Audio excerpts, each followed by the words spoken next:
you wanna know who goes gonna tell you about me shows when you goes gonna like see everything. Nostalgia is funny. At its most wonderful, it's a celebration of glorious days gone by. At its most painful, it's a longing for something inherently unattainable. The past. And of all the possible triggers of nostalgia, music is one of the most potent. And when they tell you it gets so much better, this too shall pass, today's not forever, they always leave out that you're still gonna miss this, and you do it all again if you could. It's often an equally potent experience to return to the place in which you grew up, or indeed any place that has left an impact on you. Just when I think I've outgrown this life, I realise I can't leave this behind.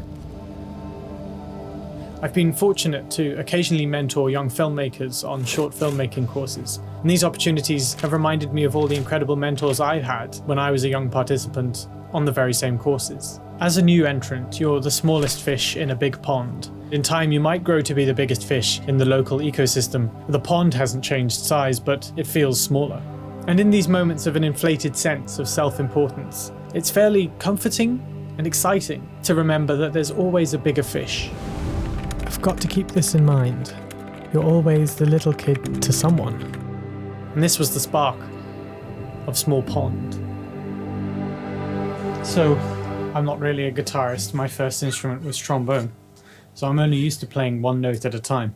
Occasionally we'll noodle around on the high strings, because you can take off just one or two fingers and get these really interesting shapes. So I was playing around with just moving one finger at a time and found this.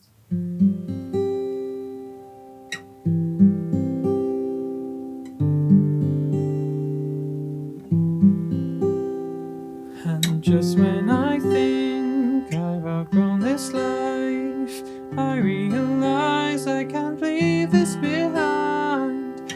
Carve out a space to keep this in mind. You're always the little kid to someone. It's like a little firework goes off when you have these two separate ideas conceptualized at different points in time, and then something triggers a sudden connection between the two and they're brought together into one more powerful idea. But it was this little gem of inspiration that was about to explode into something much bigger. Last year, I was very fortunate to be working loads, but it left me with very little time to write or initiate my own projects, and even less time to enjoy playing and making music. So at New Year's, I very flippantly challenged myself to write and record one original song each month for a year. Any genre or style goes, I just have to stay consistent and keep sharing what I'm learning as I go. However, I wouldn't really call myself a songwriter, and I thought for some time that writing lyrics just wasn't my thing.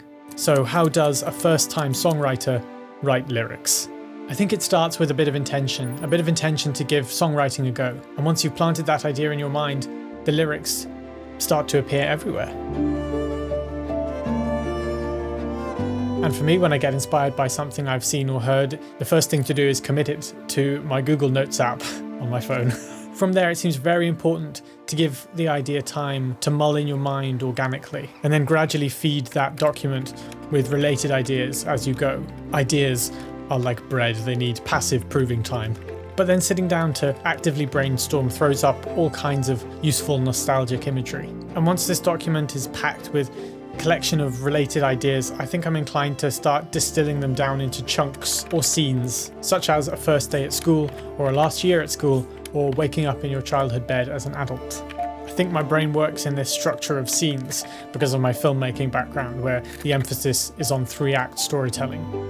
It felt much less daunting to tackle lyric writing after realizing that I had these narrative tools already available to me. I did look up pop song structure and found these charts, which, funnily enough, break it down into 3 choruses and 3 verses. And I think the chronology of passing time in the form of the song is actually very important to capture that nostalgic feeling. But there were loads of other potential lyrics which just got stripped away, mostly contrived metaphors of older kids as skyscrapers, or tearing a layer off past the parcel, or an overuse of the small pond metaphor. It seemed the right call to favour simplicity and just try and say things as they are, which I feel might be quite an important tenet in popular songwriting. Shiny new black shoes scuffed in the gravel as fairy tale stories start to unravel. Here come the big kids, watch from afar, hoping that one day you might be as cool as they are.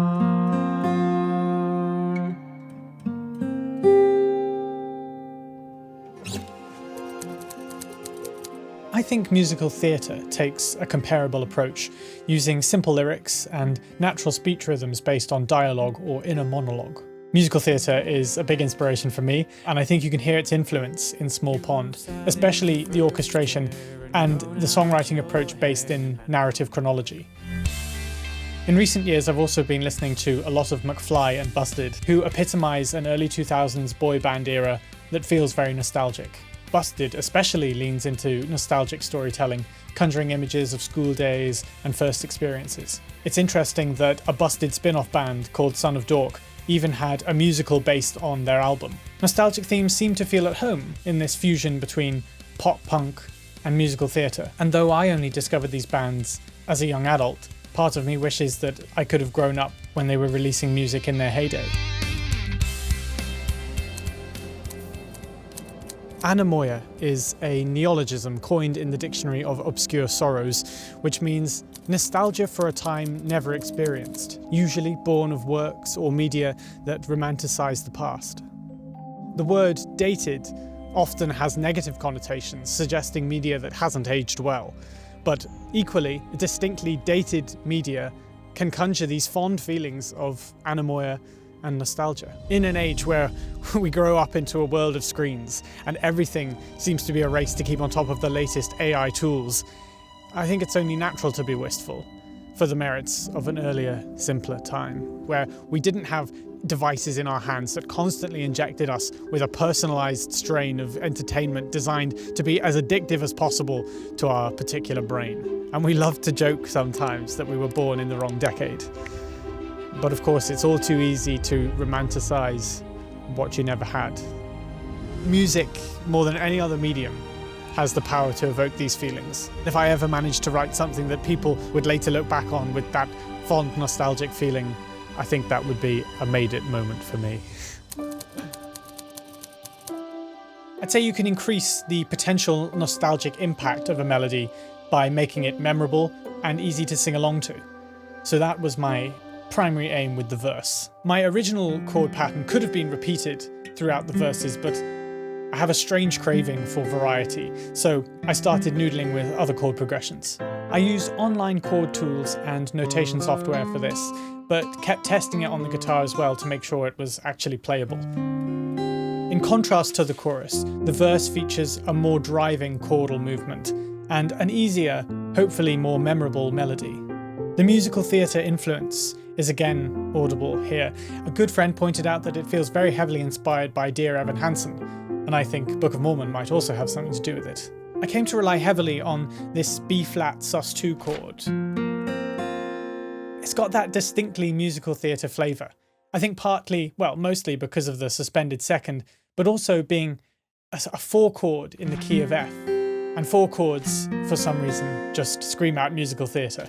And if, like musical theatre on the whole, it's cheesy but effective, I'm okay with that. And when I put the verse and chorus together for the first time, I had my first encounter with creative doubt.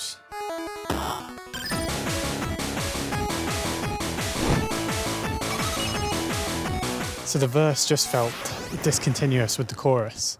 The verse was natural and strong and powerful to sing, and the chorus was higher and floaty, but it didn't feel like one led into the other. And I try to think about this from the perspective of the listener. You know, can they sing along to this? I didn't want to compromise the original essence of the song by changing the chorus, but I was already falling in love with the new verse. And suddenly I'm at the point of thinking I'm going to have to rewrite everything.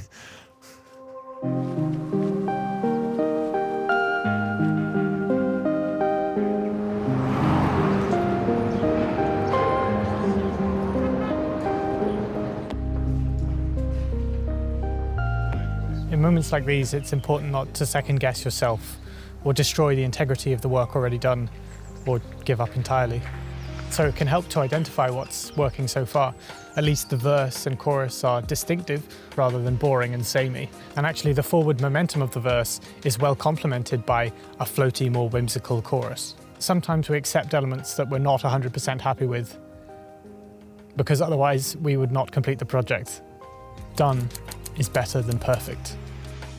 So at this stage, the song was fully structured, lyrics and melodies written, and guitar part all figured out. I decided to skip the stage of writing any auxiliary parts for now and move straight to the fun of recording the first tracks and seeing the song take shape. Stem 1. Guitar. I recorded the guitar with a Zoom H4n stereo recorder, placed close to the strings where the neck meets the body. This seems to be a popular mic placement that gives clean string vibrations without picking up too much finger movement or bassy rumble from the sound hole. And as a quick reminder, I am not a trained guitarist. Therefore, this was my process.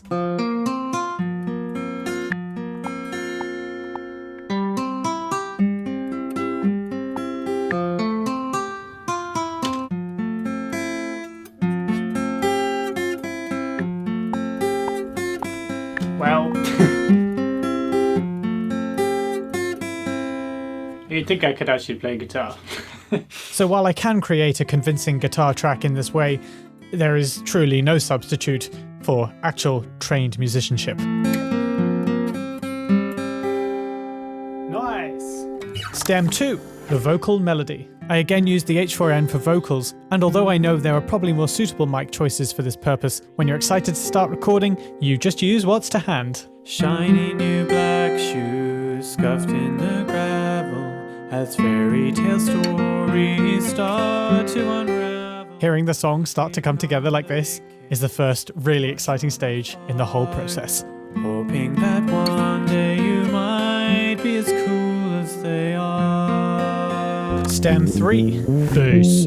For this I used a very basic 6-string electric guitar, again using the H4n, this time as an interface. I only used the low E string and moved up and down the frets.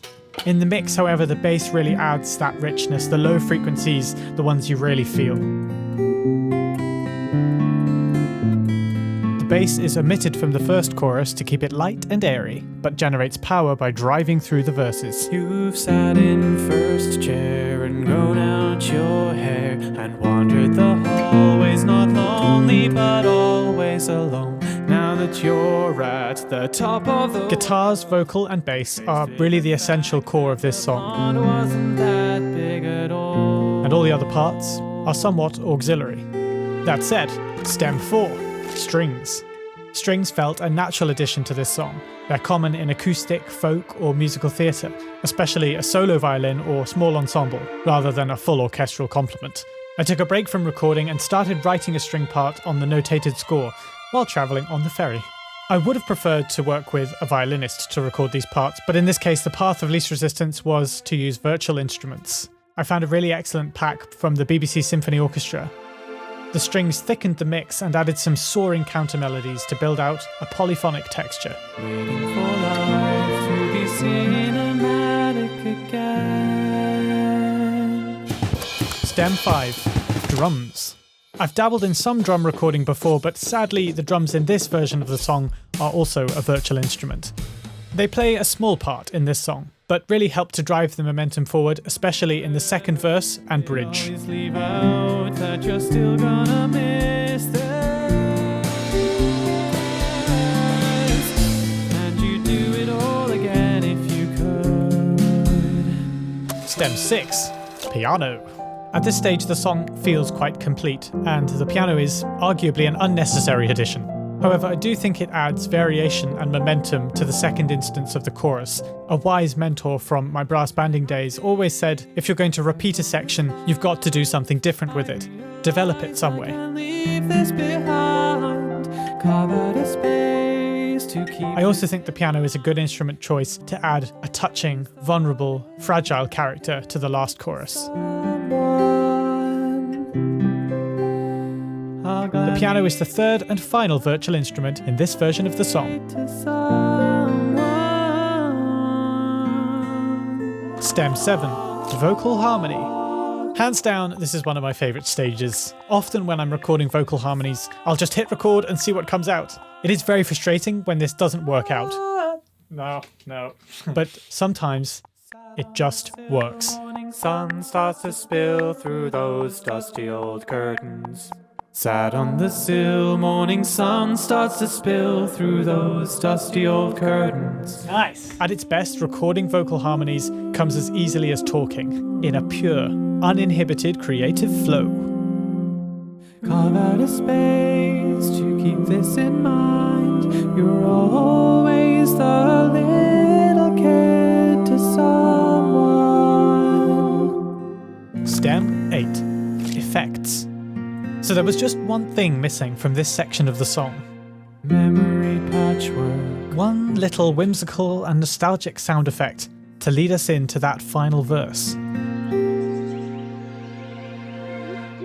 Memory patchwork. Wood pigeon chord. Just a subtle, fun little embellishment. A nod to a childhood association of waking up to the sound of wood pigeons. Between now and then. Hearing the song build up stem by stem, layer by layer, there's nothing quite like it. And when they tell you it gets so much better, this too shall pass, today's not forever. They always leave out that you're still gonna miss this. And you do it all again if you could. So, to evaluate, things I've learned. There's a lot of merit in write what you know and write from the heart. You have to be able to stand proudly behind your lyrics. Respect to the listener's time. I got a note from a trusted friend on an early draft who said, the intro was too long and too slow. I had the original 4-bar chord pattern repeating twice in the intro, a whole 30 seconds before you heard any lyrics. Cut this in half and you'd never notice it was gone. Feedback helps you see the bigger picture.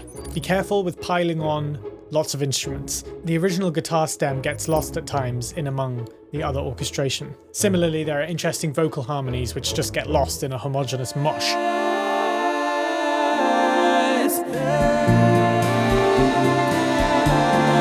I think my reverb addiction might have something to do with it. It's something I'm working on.